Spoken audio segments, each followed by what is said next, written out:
A cruel billionaire forces his son to marry a humble orphan, believing she will be easy to manipulate. However, on their wedding night, the young woman reveals something that shocks the entire family. Not only does she come from a powerful lineage, but she also holds a secret that could destroy the family's empire. Alexander Whitmore sat at the head of the mahogany dining table, his cold blue eyes fixed on his son. The chandelier cast harsh shadows across his weathered face as he tapped his fingers impatiently on the polished wood. The dining room felt unnecessarily large tonight, with just the two of them seated at opposite ends, like opponents in a silent war. "You will marry her." "This is not up for discussion," Alexander said, his voice cutting through the silence like a blade. Daniel Whitmore, 32 and still living under his father's shadow, felt his hands curl into fists beneath the table.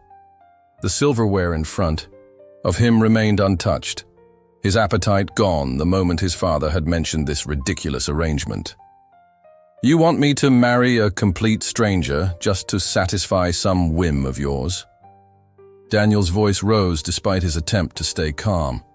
The family butler, who had been standing by the wall, discreetly exited the room, sensing the brewing storm. Alexander's lips curled into what might have been mistaken for a smile, but there was no warmth in it. He reached for his wine glass, taking a slow, deliberate sip before responding. "It's not a whim, Daniel. It's strategy. Something you'd understand if you paid half as much attention to the business as you do to your social life." He set the U.S. glass down with precision. "The girl is perfect. She's an orphan, no family to interfere, no connections to leverage. She'll be a submissive wife, someone who won't challenge our position or cause problems." Daniel felt disgust rising in his throat at how his father spoke about the woman, as if she were livestock being assessed for purchase. "Does she even know what you're planning? Or is she just another pawn you're moving around your board?" "She should consider herself lucky," Alexander replied dismissively. "Many women would kill to marry into the Whitmore name. She'll have more wealth than she's ever imagined." "Except her freedom," Daniel muttered. Alexander's eyes narrowed. "You seem to be under the impression that you have a choice in this matter." Daniel knew that look all too well. It was the same expression his father wore when crushing competitors or firing employees who dared to stand up to him. Alexander Whitmore did not tolerate refusal, especially not from his own son. "And if I say no?" Daniel challenged, already knowing the answer. "Then you lose everything," Alexander stated simply. "Your position in the company, your inheritance, your apartment, your car. Every privilege you've enjoyed courtesy of the Whitmore name will disappear." The threat hung in the air between them. Daniel stared at his father, searching for any sign of bluff, but found none. Alexander meant every word.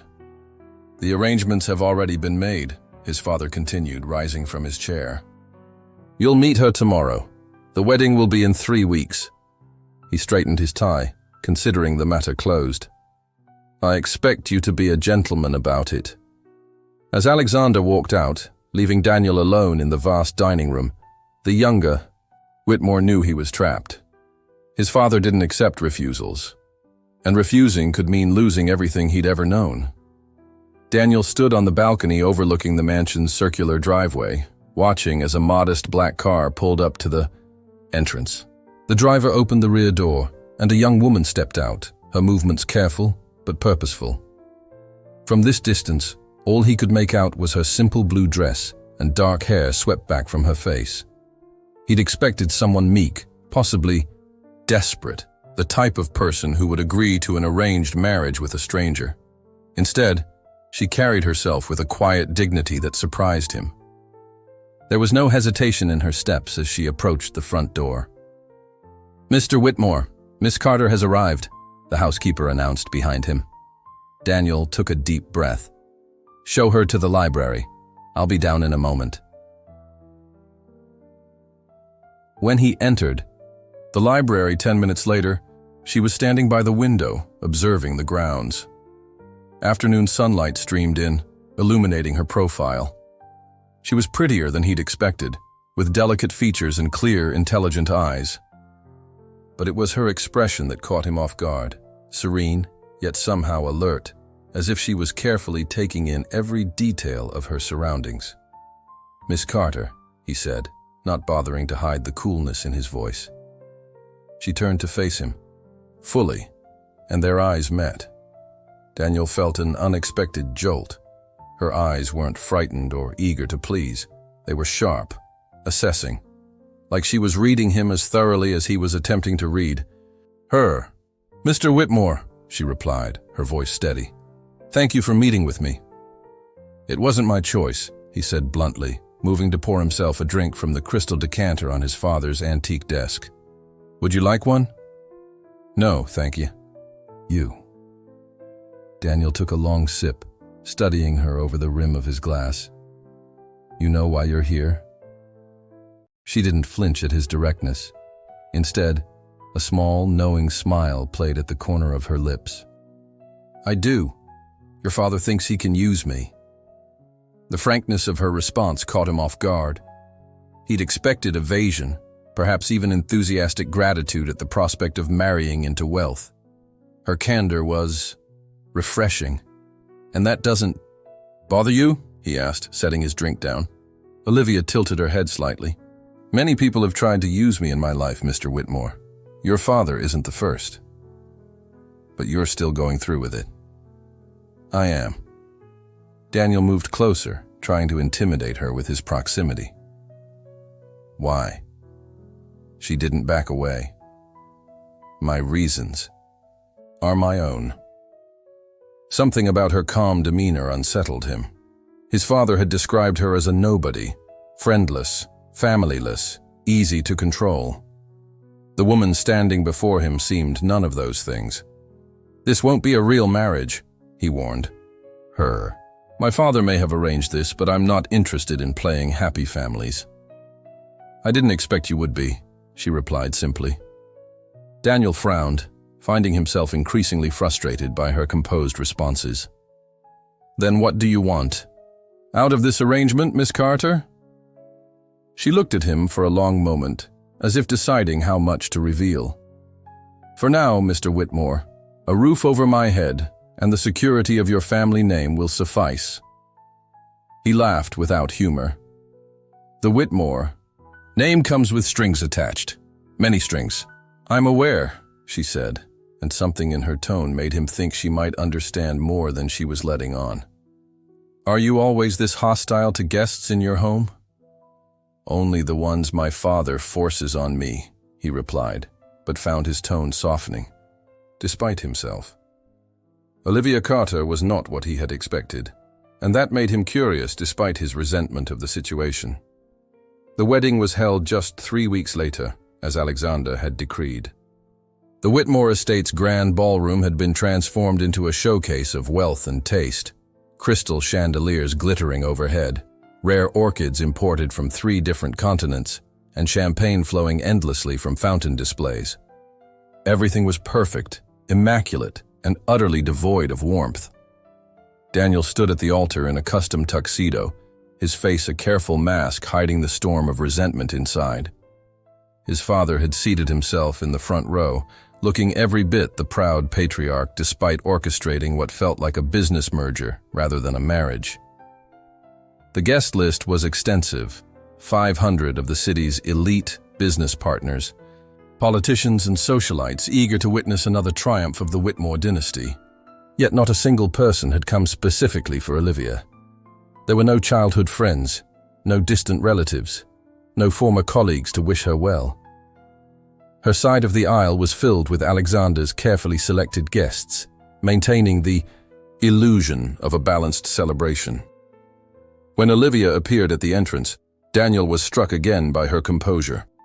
Her wedding dress was elegant but understated, a simple white gown that seemed to defy the extravagance surrounding her.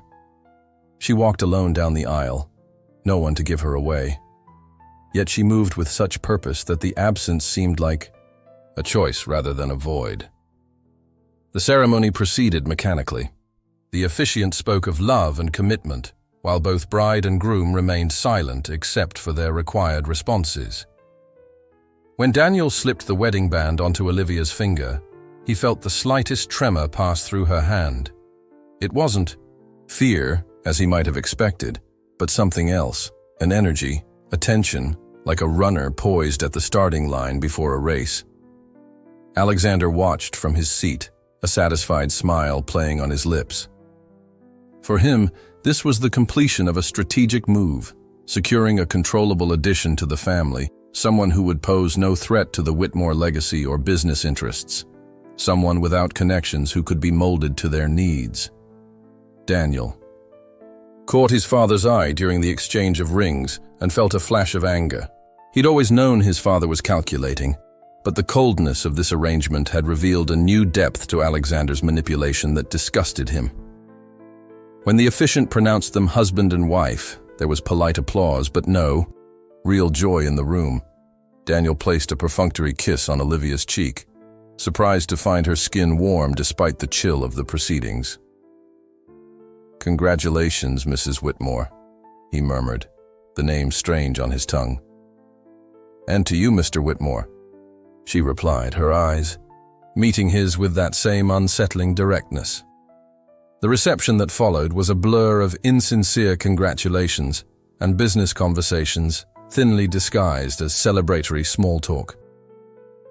Daniel noticed how Olivia navigated the crowd with unexpected grace, smiling at appropriate moments and engaging with guests as if she'd been born into their world rather than thrust into it through this arranged union.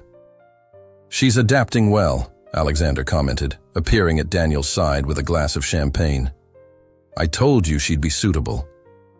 "Like a new pet learning tricks," Daniel replied bitterly. Alexander's expression hardened. "Watch your tone. She's your wife now. The sooner you accept that, the easier this will be for everyone." As the evening wore on, Daniel found himself increasingly unsettled by Olivia's performance. There was something deliberate about her every move, as if she was following a script only she could read. When she caught him watching her from across the room, she offered a smile that didn't quite reach her eyes, and he felt that same uneasiness from their first meeting. Something wasn't right. This woman, who had no reason to agree to this arrangement, seemed almost eager to be here, among people who saw her as nothing more than a convenient addition to their dynasty. Daniel couldn't understand it, but a growing sense of disquiet told him there was more to Olivia Carter, now Olivia Whitmore, than anyone had bothered to discover. The presidential suite at the Whitmore Grand Hotel had been prepared for their wedding night, another decision made by Alexander without consultation. When Daniel unlocked the door and stepped aside to let Olivia enter first, he noticed how her eyes swept methodically across the room, taking in every detail from the champagne chilling in its silver bucket to the rose petals scattered across the king-sized bed. "Subtle," she murmured, a hint of amusement in her voice. Daniel closed the door behind them, immediately loosening his bow tie and shrugging off his jacket. The tension that had been building throughout the day left his shoulders tight with stress. "The bathroom's through there if you want to change," he said, gesturing to a door on the right. "I've arranged for your things to be brought up." Olivia nodded but made no move toward the bathroom. Instead, she walked to the floor-to-ceiling, windows overlooking the city skyline, her wedding dress catching the light from the chandeliers above. "Your father spared no expense," she said, her back to him. "He never does when there's an audience," Daniel replied, pouring himself a drink from the minibar. "Though I suppose it's just us now." He took a long sip, watching her silhouette against the city lights.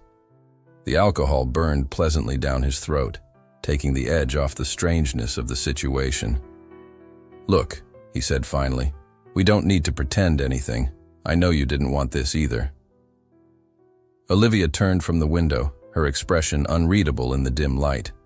"Actually, Daniel, I did want this." He frowned, setting his glass down harder than intended. "What?" She moved closer, her wedding dress rustling softly against the plush carpet. For the first time, he realized how gracefully she carried herself, like someone who had been trained to move with precision. "Your father selected me because he thought I was weak," she continued, her voice even. A nobody with no connections who would be grateful for the Whitmore name and fortune. A small smile played at her lips. But he made a mistake. Daniel felt a chill run down his spine that had nothing to do with the air conditioning. What kind of mistake? Olivia turned back to the window, her profile sharp against the backdrop of twinkling city lights. Her fingers traced the glass lightly, leaving faint marks that quickly disappeared. He didn't look closely enough, she said. He saw what he wanted to see.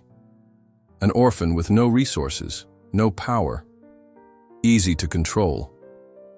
Daniel moved to stand beside her, studying her reflection in the glass. And what should he have seen? She met his gaze in the reflection. Someone with nothing left to lose. The silence between them stretched, filled only by the faint hum of the hotel's air system and distant city sounds far below. Daniel found himself holding his breath, waiting for her to continue. "My real name isn't Olivia Carter," she said finally, turning to face him directly.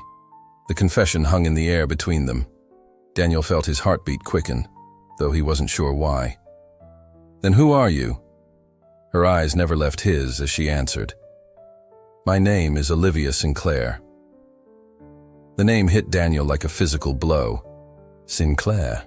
He knew that name, had heard it mentioned in hushed tones in his father's office years ago. The Sinclairs had once been players in the same business circles as the Whitmores, until they suddenly weren't. "That's impossible," he said, his voice barely above a whisper. "The Sinclairs disappeared completely. They were destroyed," Olivia finished for him. "Yes, that's exactly what happened." Daniel took an involuntary step back. "My father." "Your father made sure there was nothing left of them," she said, her calm facade cracking just enough to reveal a flash of old pain. "Of us." The implications crashed over Daniel in waves. This wasn't just an unwanted arranged marriage. It was something far more complicated and potentially dangerous. "Why?" he asked, though part of him already suspected the answer. "Why would you agree to this? Why would you marry into the family that hurt yours?" Olivia held his gaze steadily. "I think you already know the answer to that, Daniel." The silence in the luxurious hotel suite felt heavy, almost suffocating. Daniel poured himself another drink, his hands less steady than before. His mind raced, pulling fragments of memories, hushed conversations, names abruptly removed from guest lists, business associates who suddenly vanished from his father's orbit. "Sinclair," he repeated, the name strange on his tongue. "Edward Sinclair's daughter." Olivia nodded, her face a careful mask, but her eyes alive with emotion. "Yes, the man your father systematically destroyed." Daniel moved to the sofa and sank down, trying to process this revelation. "My father told everyone the Sinclairs had moved abroad after some bad investments." A bitter laugh escaped her. "Bad investments? Is that what he called it?" She joined him on the sofa, keeping a careful distance between them. "Your father spent years erasing any trace of my family. He was very thorough." "But how did you survive? If what you're saying is true..." "If..." Olivia's eyebrows rose. "You don't believe me." Daniel ran a hand through his hair, disheveling the perfect styling from the wedding.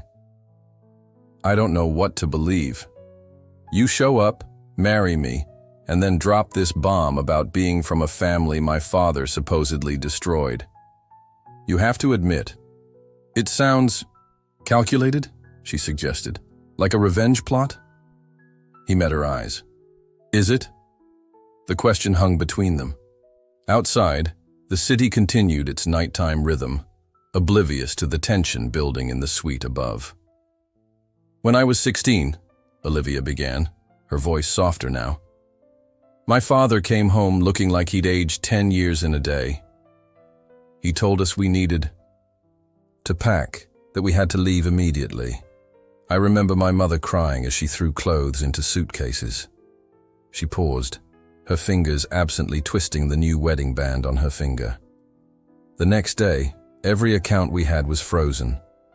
Our house was suddenly under investigation for code violations. My father's business partners wouldn't take his calls. Daniel listened, his stomach tightening with each detail. Within a week, we lost everything. The business, our home, our status, all gone. My father tried to fight it legally, but every lawyer suddenly had conflicts of interest. Her voice remained steady, but Daniel could see the effort it took. We ended up in a motel, trying to figure out our next move. That's when the accidents started happening. Accidents? Daniel echoed. My father's car brakes failed on a mountain road. The official report said driver error, but he'd been driving that road for 20 years without incident. Olivia's eyes grew distant. He survived barely. While he was in the hospital, recovering from surgery, someone broke into our motel room. My mother fought back. She took a deep breath. She didn't survive. Daniel felt sick. And your father? He never recovered from his injuries or from losing her. He died 6 months later. Her eyes refocused on Daniel's face. The official cause was heart failure. But people don't die from broken hearts, Daniel. They die from being broken. He wanted to deny it, to defend his father. But the cold precision of Alexander's business tactics had always disturbed him.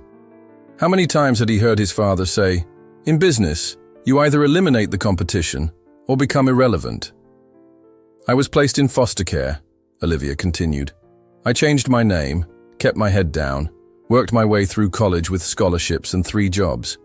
I rebuilt my life piece by piece, all while watching your father's empire grow, built on the ruins of my family's legacy. But how did he find you? How did this arrangement even happen? A small, sad smile touched her lips. He didn't find me. I found him. I made sure I was positioned where he would notice me.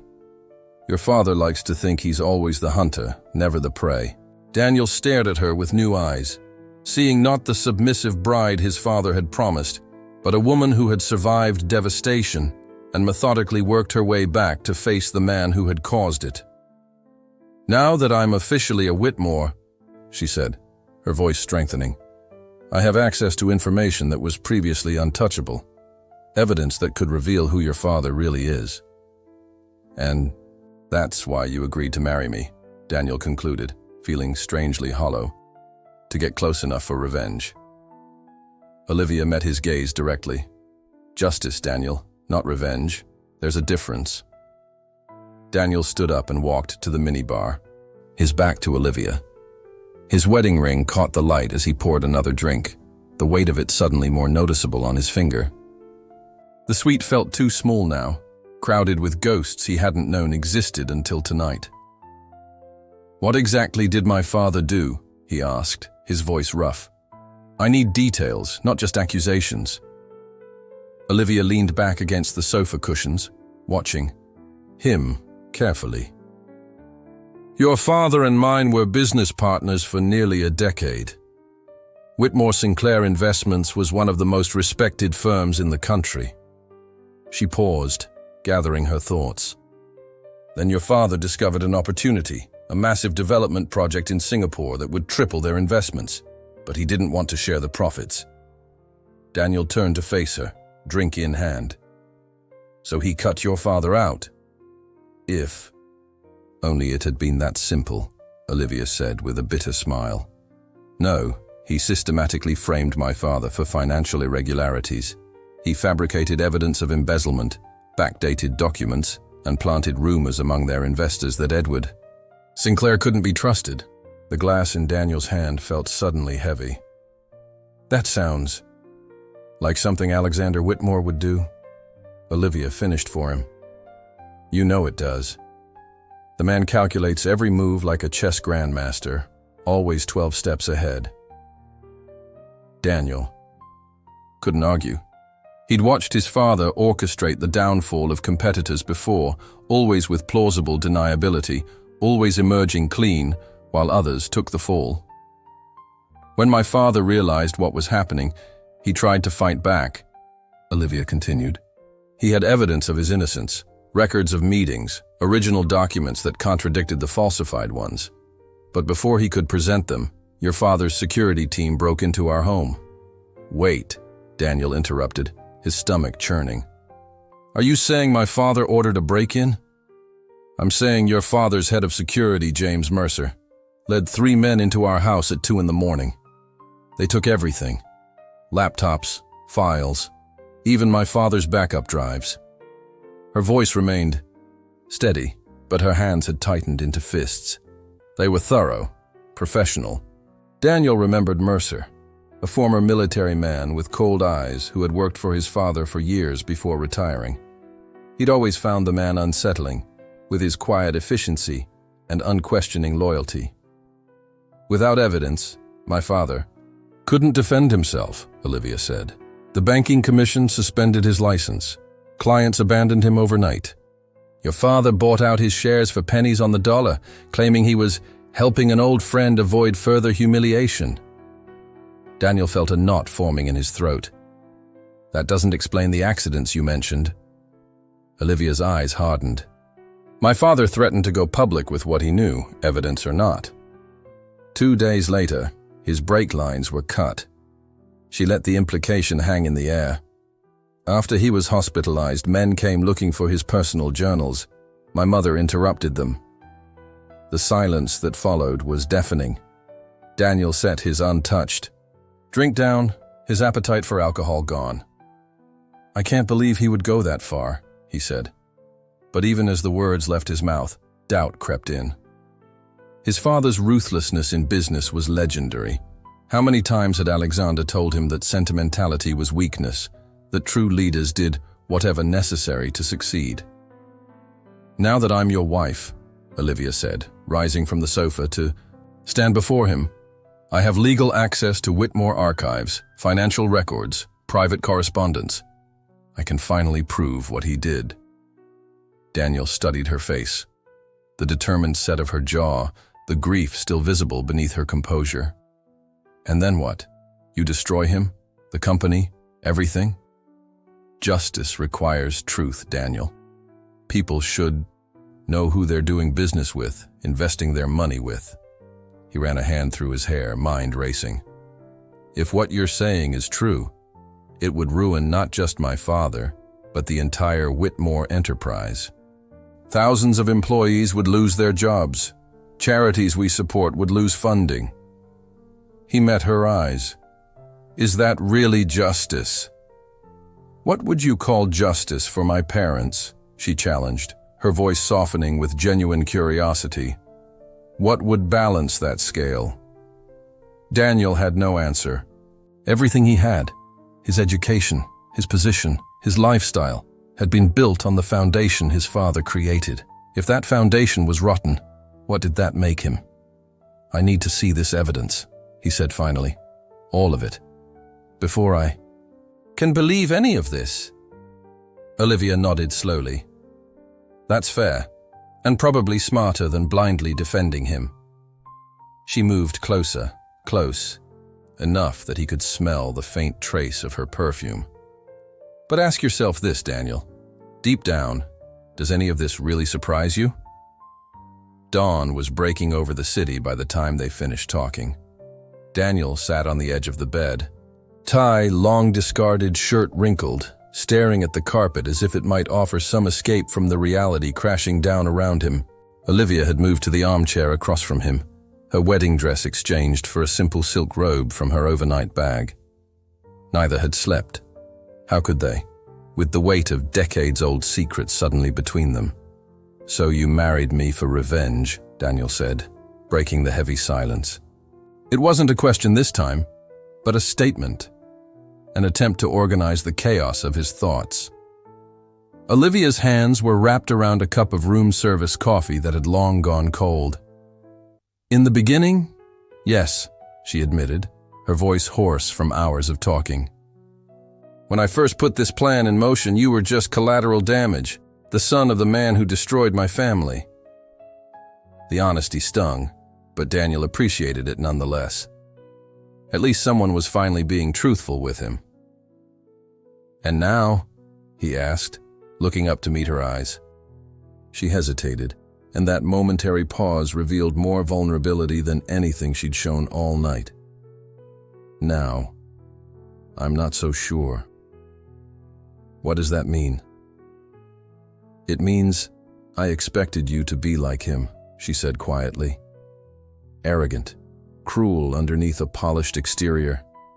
I thought the apple wouldn't fall far from the tree." She set her cup down on the side table. "But you've surprised me. You're actually listening, considering the possibility that your father isn't who you thought." Daniel laughed without humor. "Trust me, I've had my suspicions about who my father really is for years. I just never had proof. And that's what I'm offering you, proof. Not just for me, but for you too." He stood, needing to move, to think. The suite suddenly felt claustrophobic despite its generous size. "You realize what you're asking? You want me to help expose my own father as a criminal." "I'm asking you to help me find the truth," she corrected, "whatever that turns out to be." Daniel paced to the window, watching the city wake up below. People, heading to work, taxis weaving through traffic, life continuing normally while his had been turned inside out. "Why did you tell me this?" he asked suddenly, turning back to her. "You could have kept your identity secret, gained access to the records you needed, and accomplished your goal without revealing yourself." The question seemed to catch her off guard. She considered it for a moment before answering. "I'm not sure. Maybe I wanted you to understand why this was happening. Maybe I'm tired of living with secrets." She met his gaze directly. "Or maybe I wanted to see if you were different from him. If you would choose justice over family loyalty." The implication that he might be capable of choosing differently than his father, that he might be his own man, resonated with Daniel in a way he hadn't expected. "I've spent my whole life trying not to be him," he admitted quietly. "Always, second-guessing my decisions, wondering if I'm unconsciously following his playbook." Olivia's expression softened. "Yet you've never broken away." "It's not that simple."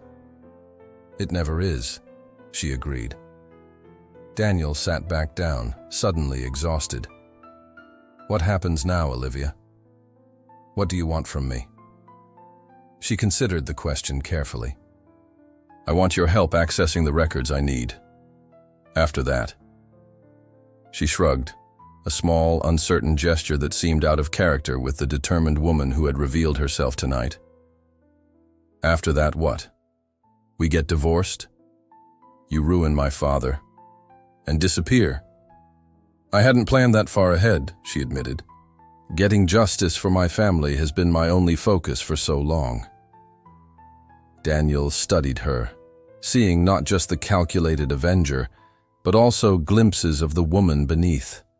Someone who had lost everything, who had survived by focusing on a single goal to keep from drowning in grief.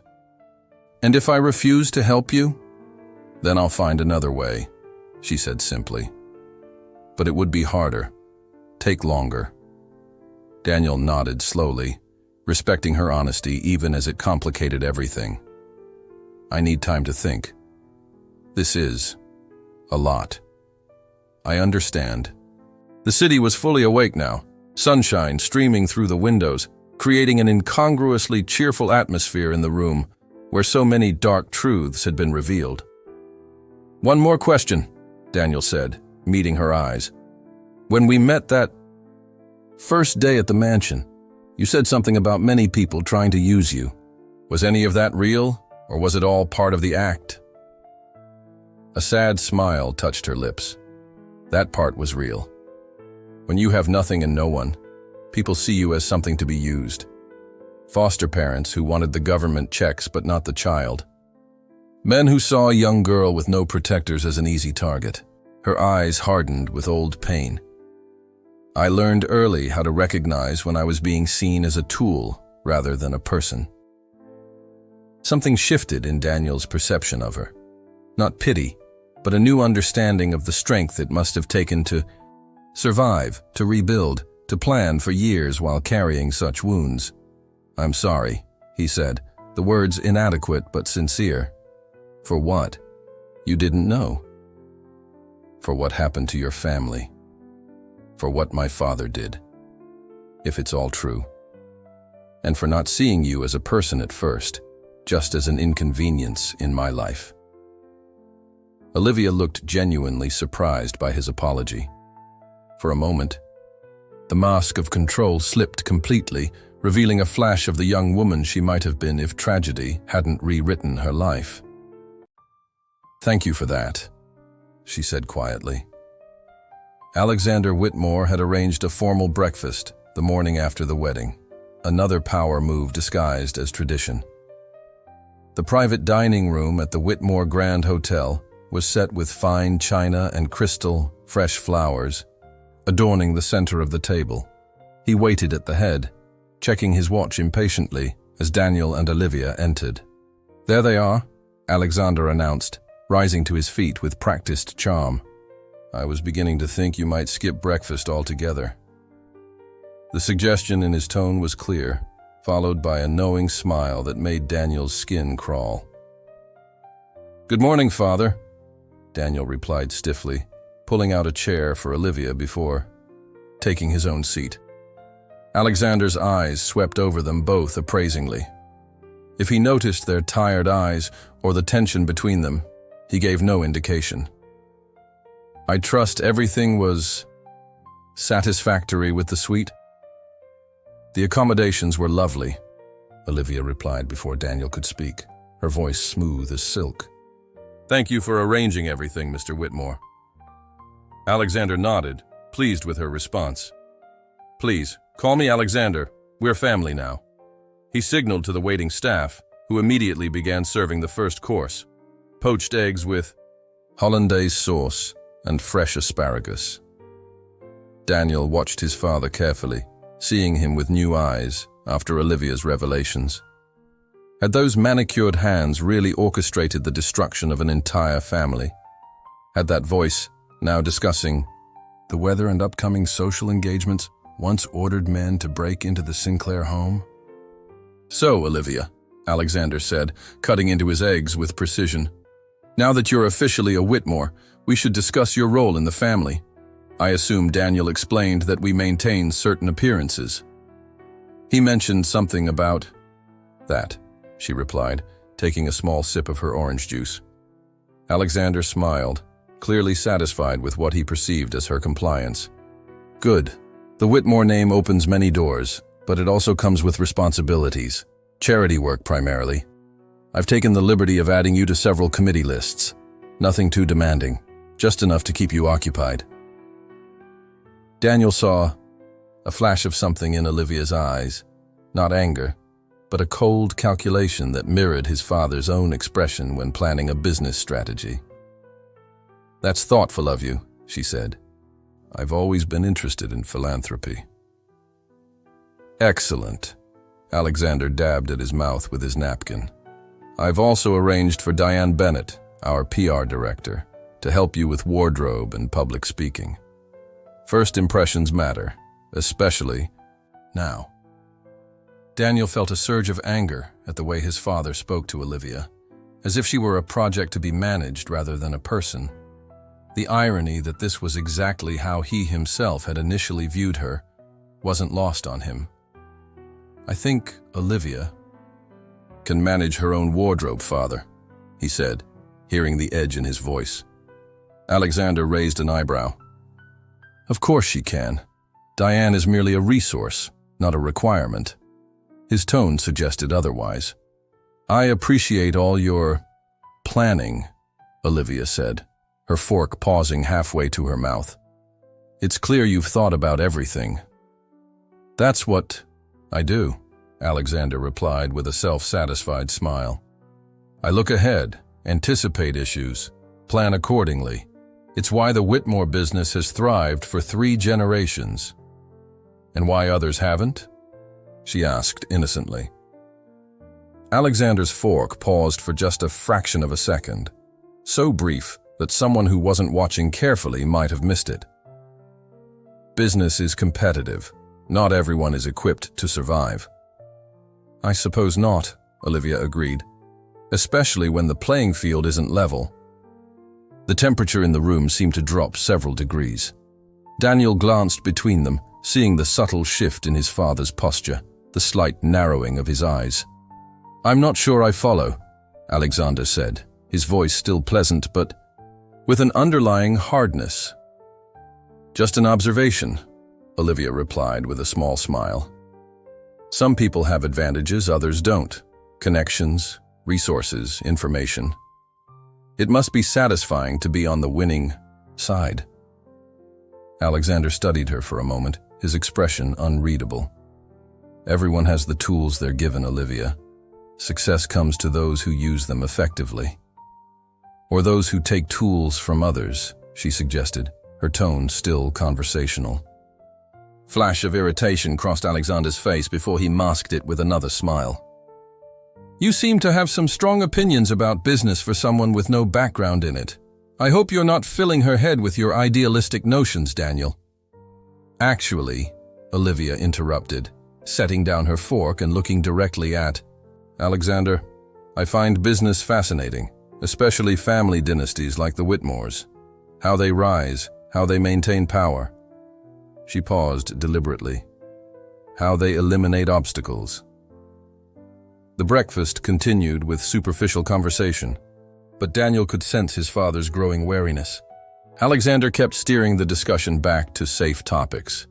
The honeymoon he had arranged for them in the Maldives, the penthouse apartment he had purchased as a wedding gift, the social events they were expected to attend in the coming months. Throughout it all, Olivia played her role perfectly, attentive, appreciative, with just enough deference to keep Alexander comfortable. But occasionally she would drop another subtle comment that made his father pause, another innocuous question that carried hidden weight. As they finished their coffee, Alexander turned the conversation to business matters. "I expect you in the office on Monday, Daniel. The Yoshida deal won't close itself." "We just got married yesterday," Daniel protested. "Most people take time off after their wedding." Alexander waved dismissively. "The honeymoon isn't until next month. No reason to be idle in the meantime." "I'd actually love to see the Whitmore offices," Olivia interjected, surprising both men. "Perhaps I could come with Daniel? Get a better understanding of the family business?" Alexander's smile didn't reach his eyes. "The office can be quite boring for those not involved in the day-to-day operations. I'm sure you'd find it tedious." "I doubt that," she replied. "I find very little tedious about the Whitmore empire. In fact, I'm eager to learn everything about it." She looked directly at Alexander, every last detail. A heavy silence fell over the table. Daniel could practically see his father's mind working, reassessing the young woman he had selected so carefully. "You know," Olivia continued casually, "I've always been interested in corporate history. How companies evolve, form partnerships, sometimes dissolve them." She took a sip of her coffee. "Like Whitmore Sinclair Investments. I believe that was before your sole proprietorship, wasn't it?" The coffee cup in Alexander's hand froze halfway to his mouth. "What did you say?" Olivia's face was a perfect mask of innocence. "Sinclair, wasn't that your former partner's name? I think I read something about it once." The temperature in the room seemed to plummet.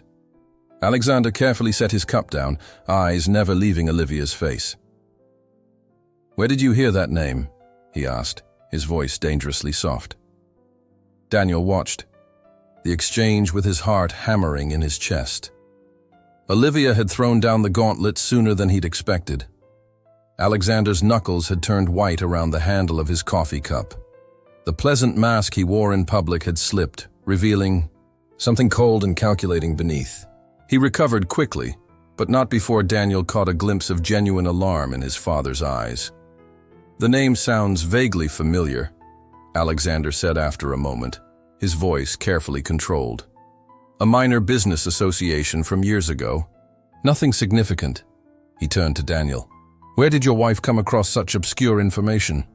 The way he said "your wife" carried a new edge. as if he was already distancing himself from his own arrangement. Before Daniel could respond, Olivia spoke. "I've always had an interest in business history. It's surprising what you can find in old newspaper archives." She smiled pleasantly. "Wasn't Edward Sinclair your partner for almost 10 years? Before your company became Whitmore Enterprises?" The breakfast room fell completely silent. Even the staff had frozen in place, sensing the tension. "I think you've been misinformed," Alexander said flatly. "Edward Sinclair was a brief associate, nothing more." He signaled to a hovering waiter. "Clear the plates. I have meetings to attend." "So quickly?" Olivia asked, her voice innocent but her eyes challenging. "I was hoping we could discuss the Sinclair partnership further. It's fascinating how some business relationships end so abruptly." Alexander's face hardened. "I don't discuss failed ventures, particularly at the breakfast table." He turned to Daniel. "Perhaps you should explain to your new bride that certain topics are not appropriate for family discussion." Daniel felt caught between them, watching a chess match where he couldn't see all the pieces. "I think Olivia is just trying to understand the family she's married into," he said carefully. Alexander's laugh was short and without humor. "And I thought I'd selected someone with more sense than to pry into matters that don't concern her." He focused his attention solely on Olivia now, his voice lowering. "You seemed like a sensible choice. No family complications, no excessive ambitions. Just a simple orphan grateful for the opportunity to join our world." Olivia didn't flinch at the deliberately cruel description. "Appearances can be deceiving, can't they?" "Indeed they can," Alexander agreed, studying her with new interest. "I'm beginning to think I may have miscalculated with you." "The great Alexander Whitmore making a mistake?" Olivia tilted her head. "That would be unusual, wouldn't it? You're known for your thorough research, your attention to detail. How could someone like me slip through your careful vetting?" Daniel watched his father's expression shift from annoyance to wariness. Alexander was too experienced to show outright concern, but the slight narrowing of his eyes betrayed his growing unease. "Everyone makes occasional errors in judgment," Alexander said smoothly, rising from his chair. "Fortunately, such errors can be corrected." The threat in his words wasn't subtle. Daniel felt a chill run through him, remembering Olivia's story about her parents' accidents. He stood quickly. "We should go. Thank you for breakfast, Father." Alexander ignored him, his focus entirely on Olivia. "I'm curious about your sudden interest in ancient business history. Most young women in your position would be more concerned with social engagements or decorating their new home." "I've never been most young women," Olivia replied, standing to face him, "and history has always fascinated me, especially when it's been deliberately buried." "Some things are buried for good reason," Alexander said, his voice hardening. "Digging them up serves no purpose except to cause unnecessary pain." "Pain for whom?" Olivia asked quietly. The two stared at each other across the table, the pretense of polite conversation completely abandoned.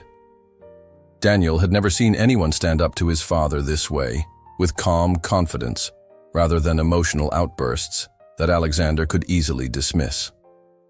"I think this conversation has taken an unexpected turn," Alexander said finally, his businessman's smile returning like a mask sliding back into place. "Perhaps we're all a bit tired after yesterday's celebrations. Daniel, take your wife home. We'll speak later." The last sentence carried a weight of unspoken meaning. As they prepared to leave, Alexander placed a hand on Daniel's shoulder, holding him back slightly. "A word of advice," he said quietly, ensuring Olivia couldn't hear. "Be careful what you share with her. She's not what I thought." Daniel met his father's eyes, seeing the cold calculation there. "Maybe that's a good thing," he replied, surprising himself with his boldness. Alexander's grip tightened briefly. "Don't be naive," I chose her because she had no connections, no influence. If she's hiding something, you need to find out what it is before it becomes a problem." "And if it already is a problem?" Daniel asked. His father's expression darkened. "Then we'll handle it, as we always do." The casual way Alexander referenced removing obstacles sent another chill through Daniel. For the first time, he saw his father not as the powerful businessman he'd always admired and feared, but as someone capable of destroying lives without remorse. As they left the hotel, Olivia maintained her composure. But once they were in the car, he noticed her hands trembling slightly. "That was dangerous," Daniel said, starting the engine. "He knows something's wrong now." Olivia nodded, taking a deep breath to steady herself. "It had to happen eventually. At least now we can stop pretending." "He'll start digging," Daniel warned. "He'll want to know everything about you." "Let him try," she replied, looking out the window as the hotel receded behind them. "Most of my records are sealed or altered. It'll take time for him to uncover the truth. Time we can use." Daniel gripped the steering wheel tightly. "He's not a man you want as an enemy, Olivia." She turned to face him, her expression somber but determined. "He made me his enemy 10 years ago when he destroyed my family. I'm just finally fighting back." The drive back to Daniel's penthouse was mostly silent, both of them processing the morning's confrontation. Rain had started to fall, casting the city in a gray light that matched Daniel's mood. He parked in the underground garage and led Olivia to the private elevator, his thoughts a churning mess of suspicion, doubt, and growing concern. Once inside his apartment, their apartment now, he supposed, Olivia moved to the floor-to-ceiling windows, overlooking the city. The rain streaked the glass, distorting the view of skyscrapers and cloudy skies. "He'll come after you now," Daniel said, breaking the silence as he loosened his tie. "You realize that, don't you? Once my father senses a threat, he eliminates it." Olivia nodded without turning from the window. "I know. I've had 10 years to prepare for this moment." Daniel poured himself a drink, though it was barely noon. "What exactly is your plan? You've dropped hints about having evidence, but what evidence could possibly exist after all this time?" She turned to face him, leaning against the window. "Your father is thorough, but he's also arrogant. He believes his position protects him, that his wealth makes him untouchable." She crossed her arms. "That arrogance makes him careless in small ways that add up. Such as keeping trophies," she said. "Men like your father don't just want to win. They want reminders of their victories. I'm betting there are records, correspondence, something in his private files that would corroborate what happened." Daniel shook his head. "Even if there were, you'll never get access. After this morning, he'll make sure of it." "That's where you come in," Olivia said quietly. The statement hung in the air between them. Daniel stared at her, the implications sinking in. "You want me to help you take down my own father," he said, his voice flat. "I want you to help me expose the truth," she corrected. "Whatever that truth is." Daniel laughed bitterly. "And you think I'll betray my family for someone I just met? Someone who tricked her way into my life?" "I think you'll do what's right," she replied simply. "Once you know for certain what that is." He set his glass down hard enough that some of the liquid sloshed over the side. "You don't know me, Olivia. You don't know what I'll do." "I know you're not your father," she said. "I've watched you for months before this arrangement was made. You have his business acumen, but not his coldness. You build things. He destroys them. You maintain relationships. He uses them." Daniel was unsettled by how closely she'd been observing him, and even more by the accuracy of her assessment. "So your plan was always to use me against him?" "My plan was to find justice for my family," Olivia said, her voice softening. The method was flexible. He ran a hand through his hair in frustration. "And if I refuse to help you, Then I'll find another way, she said with quiet determination. But it will be harder, and there will be more collateral damage. Including me? She hesitated. I don't want to hurt you, Daniel. That was never my intention. Just my father. Just the truth, she corrected. If your father is innocent of what I believe he did, then the evidence will show that. But we both know that's unlikely, don't we? Daniel turned away, unable to deny her point. Hadn't he always sensed something dark beneath his father's successful facade? Hadn't he questioned certain business decisions, certain convenient accidents that befell competitors, certain people who simply disappeared from their lives without explanation? He's still my father, he said quietly. And Edward Sinclair was mine, Olivia replied, her voice steady but tight with emotion. He wasn't perfect, but he was a good man who didn't deserve what happened to him, or to my mother. Daniel paced the length of the living room, feeling trapped. Part of him wanted to call his father immediately, to warn him, to protect the family name as he'd been raised to do. But another part, a part he'd often suppressed, wanted the truth, regardless of how ugly it might be. What exactly would you need from me? He asked finally. Olivia seemed surprised by the question.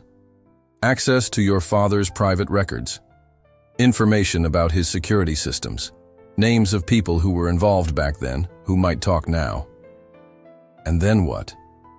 You go public with whatever you find, destroy everything my family has built? I just want acknowledgement of what happened, she said. Recognition of the truth. Maybe some form of restitution. You think my father will ever admit to wrongdoing? Or offer restitution? You don't know him at all if you believe that. Then what would you suggest? She asked, and something in her tone made him realize she was genuinely asking, that despite her years of planning, she was open to his input. Daniel was silent for a long moment, weighing options, consequences, loyalties. The rain continued to pour outside, casting the penthouse in a gloomy light, despite the expensive fixtures and modern design.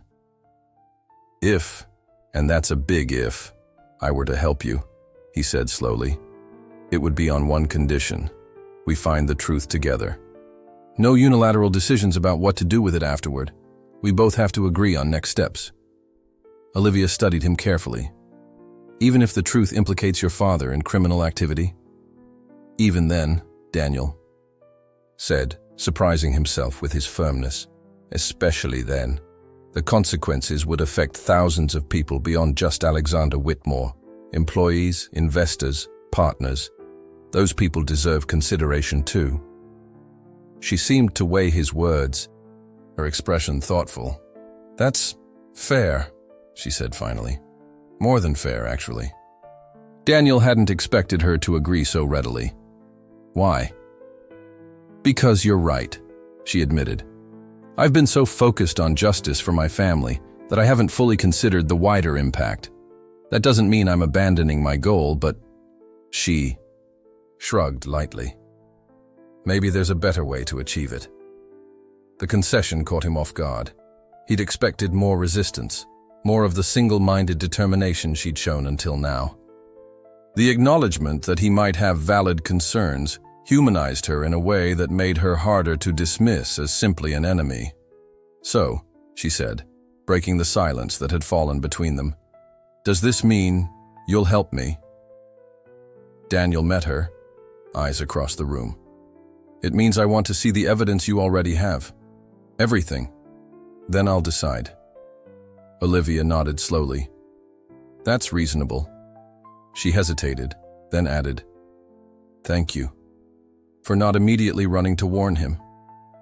Don't thank me yet, Daniel replied. I still might. But you haven't, she pointed out. That says something about you, Daniel. Something important.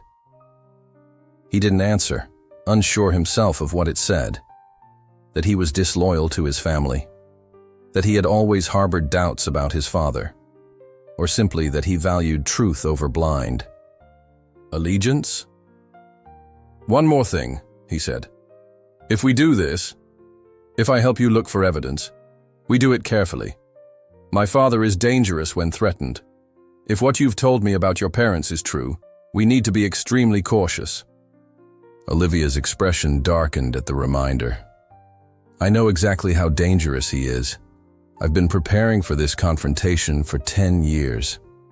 10 years of preparation versus a lifetime of destroying obstacles," Daniel countered. "Don't underestimate him, Olivia. That's a mistake you only get to make once." She nodded, acknowledging the warning. "Then it's good I have someone who knows how he thinks." The statement hung between them.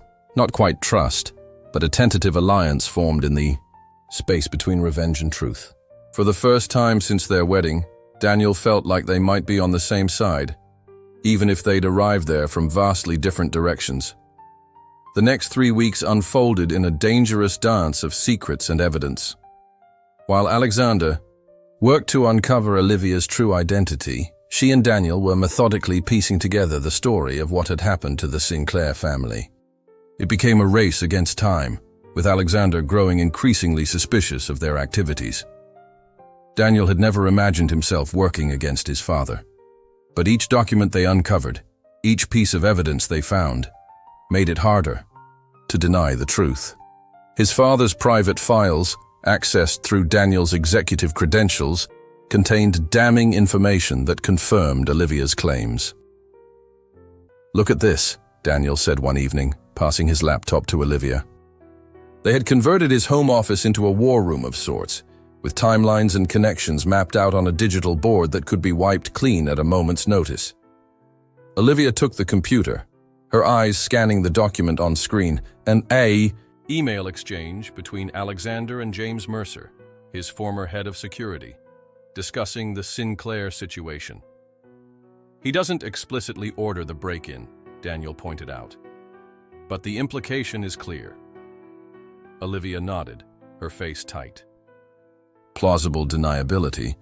Your father was always careful about what he put in writing." She scrolled down, then stopped suddenly. "Wait, look at this part."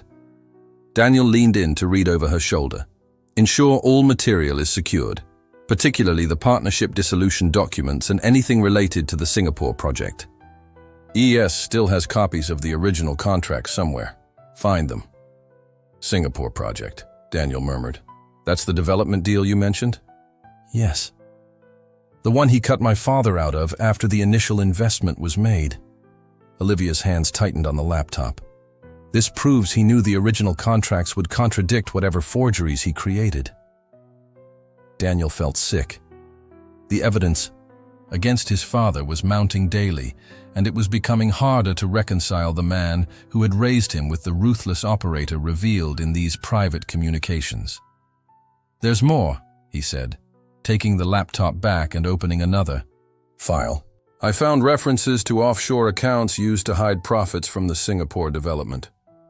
The amounts match exactly what your father claimed was stolen from him." Olivia's eyes widened. "Can we trace those accounts?"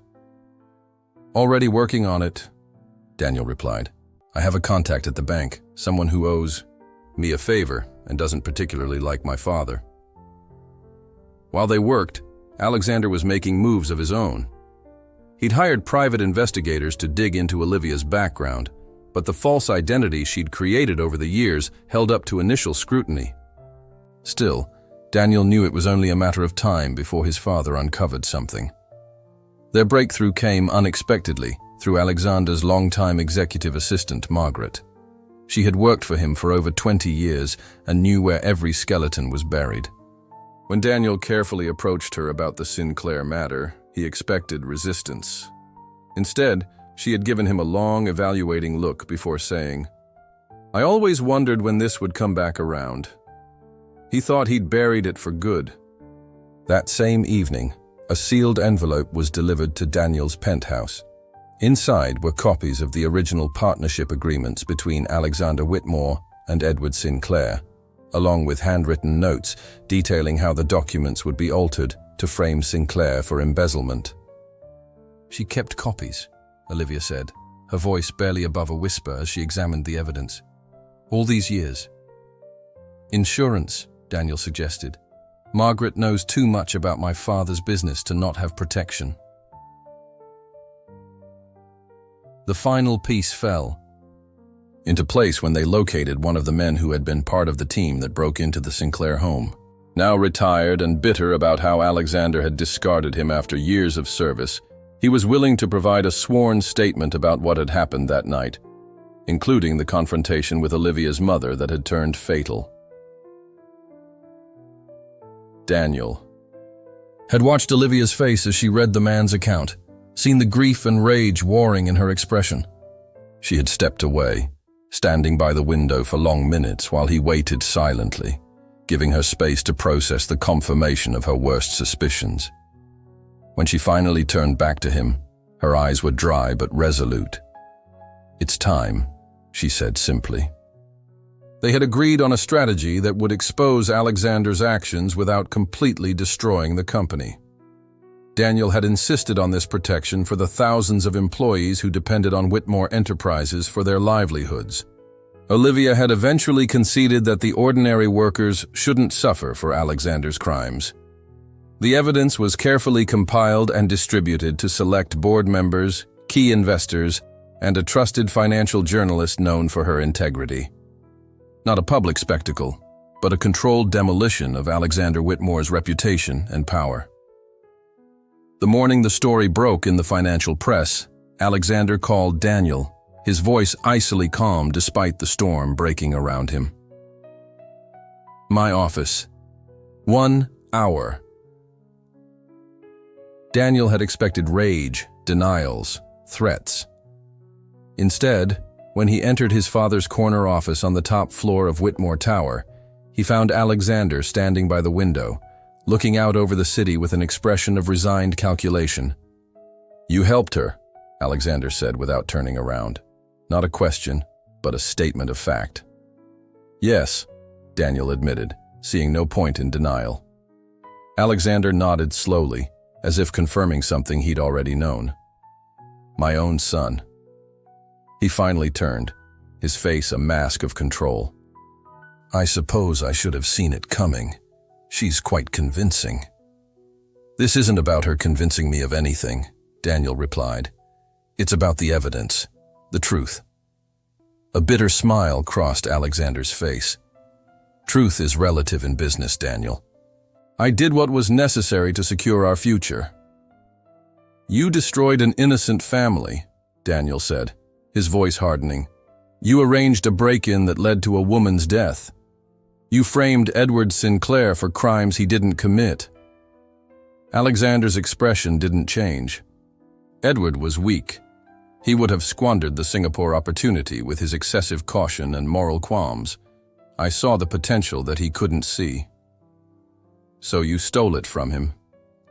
"I seized an opportunity," Alexander corrected. "That's what separates successful men from failures. The willingness to do whatever is necessary." Daniel stared at his father, hearing the lack of remorse, the continued justification of actions that had destroyed lives. "The board is meeting this afternoon," he said quietly. "They'll ask for your resignation." For the first time, something like genuine emotion flickered across Alexander's face. Not shame or regret, but a flash of anger quickly controlled. "And you'll take my place, I assume? Is that what she wanted all along? To replace one Whitmore with another?" "This wasn't my idea," Daniel said. "But yes, they'll ask me to step in temporarily to stabilize the company." Alexander laughed without humor. "Of course they will. And you'll accept, telling yourself you're different from me, better somehow." He moved to his desk, gathering a few personal items. "You're more like me than you want to admit, son. You just haven't been tested the way I was." "I would never do what you did," Daniel said firmly. His father paused, giving him a long, measuring look. "Perhaps not. But then, you've never had to build something from nothing, never had to fight to keep it. You were born into privilege that I created." He closed his briefcase with a decisive click. "Remember that when you're sitting in my chair, making judgments about my methods." As the days passed, The full extent of Alexander's actions came to light. More evidence surfaced as people became willing to speak once the initial story broke.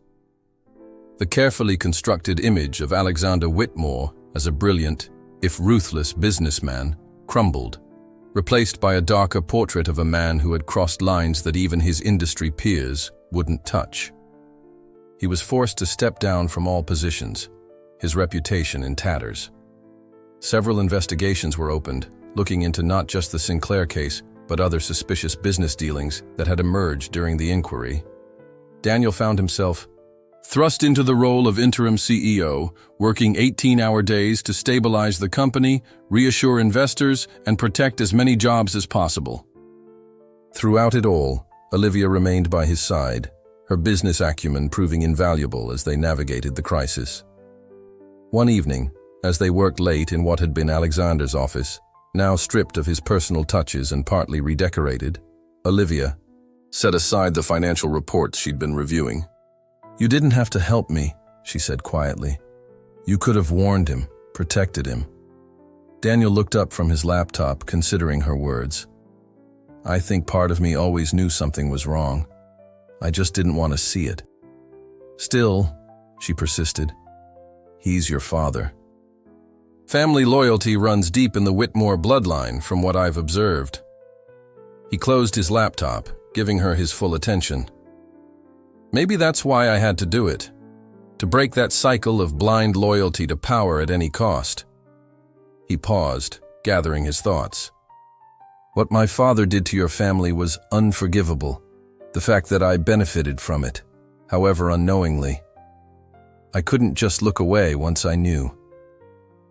Olivia nodded slowly, her expression softening. "For what it's worth, I think you've handled this with more integrity than most people would have managed." "High praise, coming from someone who married me for revenge," he said. But there was no bitterness in his tone, just a wry acknowledgement of their unusual beginnings. A small smile touched her lips. "Not my finest moment, I admit. Though in my defense, it was justice I was after, not revenge." "And do you feel you found it?" he asked seriously. She considered the question, her gaze turning to the city lights visible through the office windows. "Justice would mean my parents were still alive. That can never happen." She sighed softly. "But yes, there's some peace in knowing the truth is finally acknowledged, that your father can't hurt anyone else the way he hurt my family." Daniel watched her profile, struck by the strength she'd shown throughout this ordeal. "What happens now?" he asked. "With us, I mean." It was the question that had been hovering between them for weeks, a marriage built on deception that had somehow transformed into a genuine partnership amid crisis. Autumn settled over the city, painting the skyline in shades of gold and amber. 3 months had passed since Alexander Whitmore's downfall. The initial storm of media coverage had finally subsided, replaced by occasional updates on the ongoing investigations and legal proceedings. Alexander himself had retreated to his estate in the countryside, a self-imposed exile, while his lawyers fought to keep him out of prison. Daniel had officially been appointed CEO of Whitmore Enterprises by a unanimous board vote. The company was slowly rebuilding its reputation, with a new emphasis on ethical business practices and transparency that had been noticeably absent under Alexander's leadership. It had been a challenging transition, but the worst appeared to be behind them. He stood in his office, no longer thinking of it as his father's, looking out over the city as evening descended.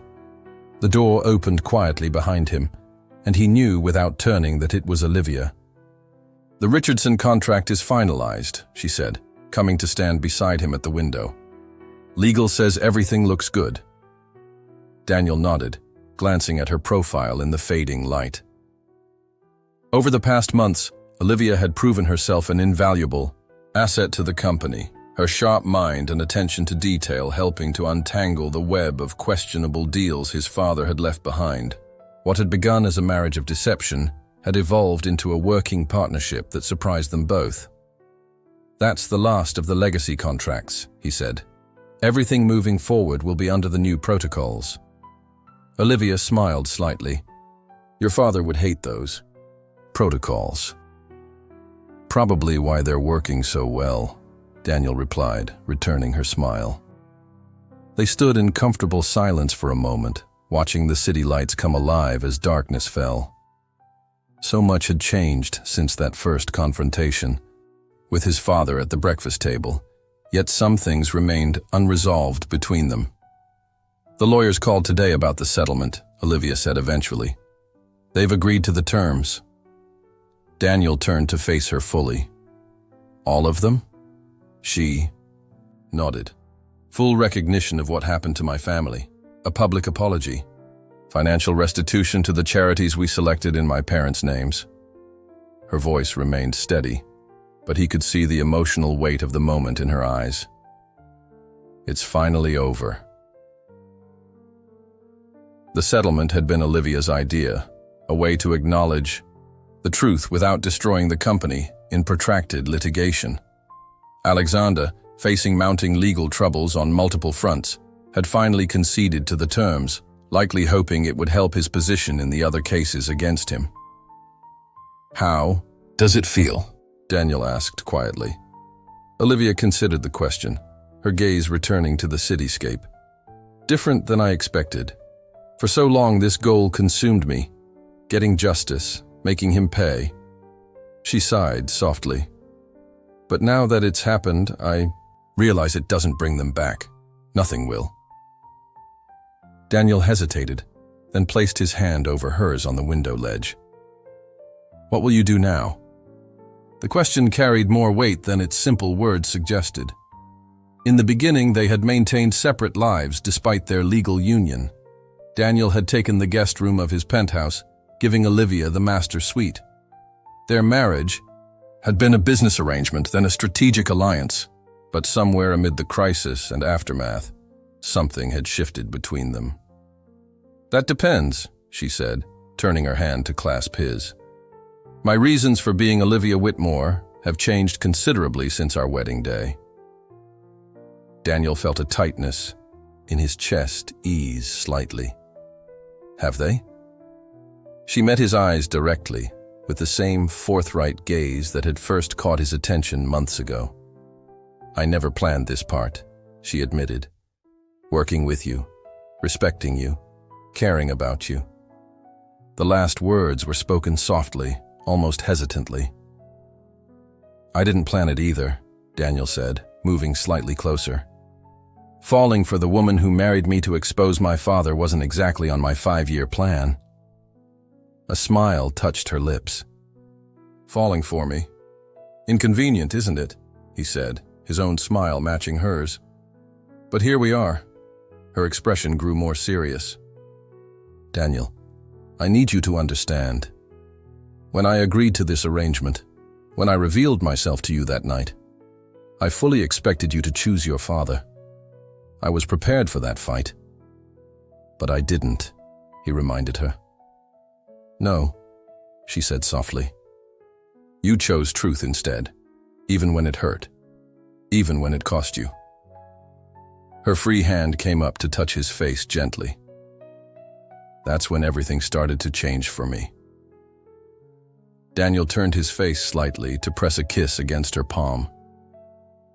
For me, it was watching you in those board meetings after the story broke.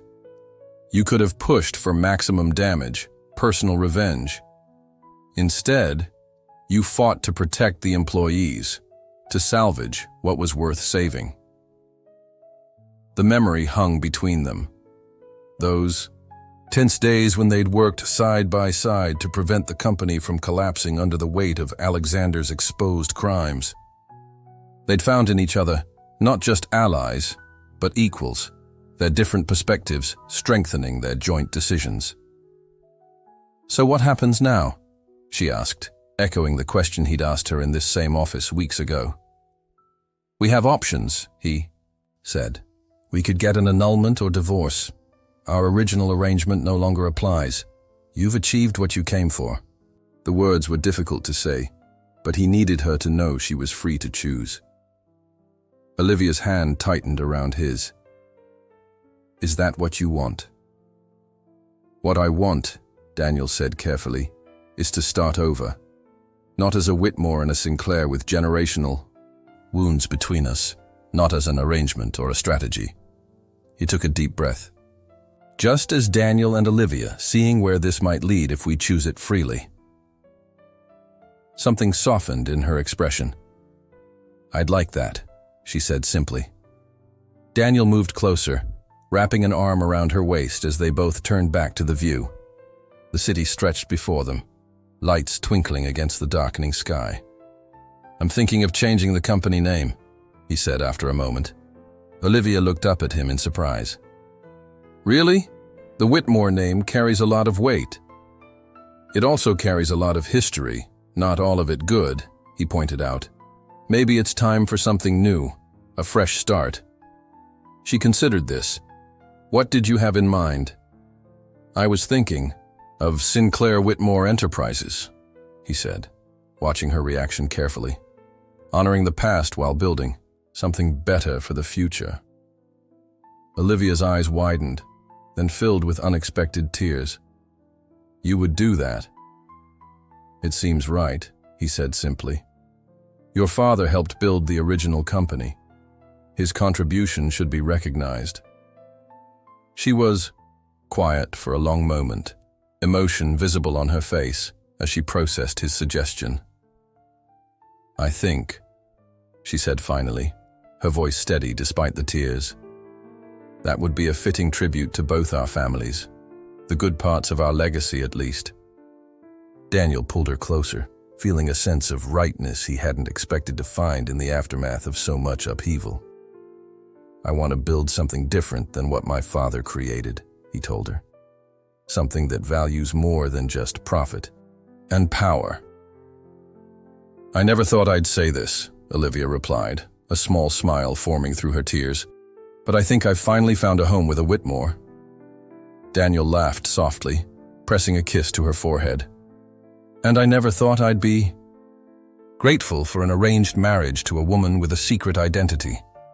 They stood together as night settled fully over the city, the office lights dimmed behind them, the future stretching before them, unwritten, uncertain, but facing it together by choice rather than calculation.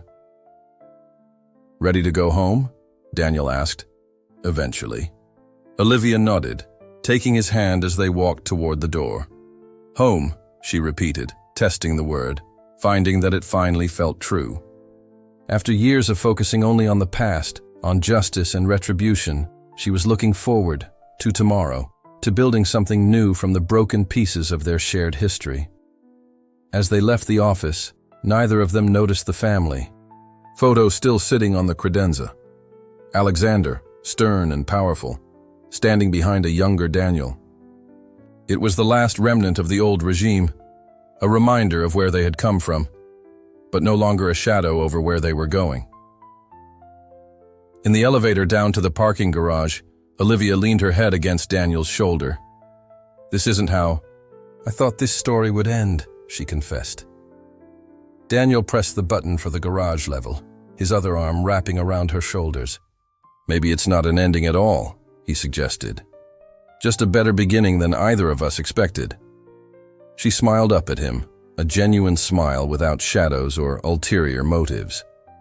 I can live with that, she said, and meant it completely.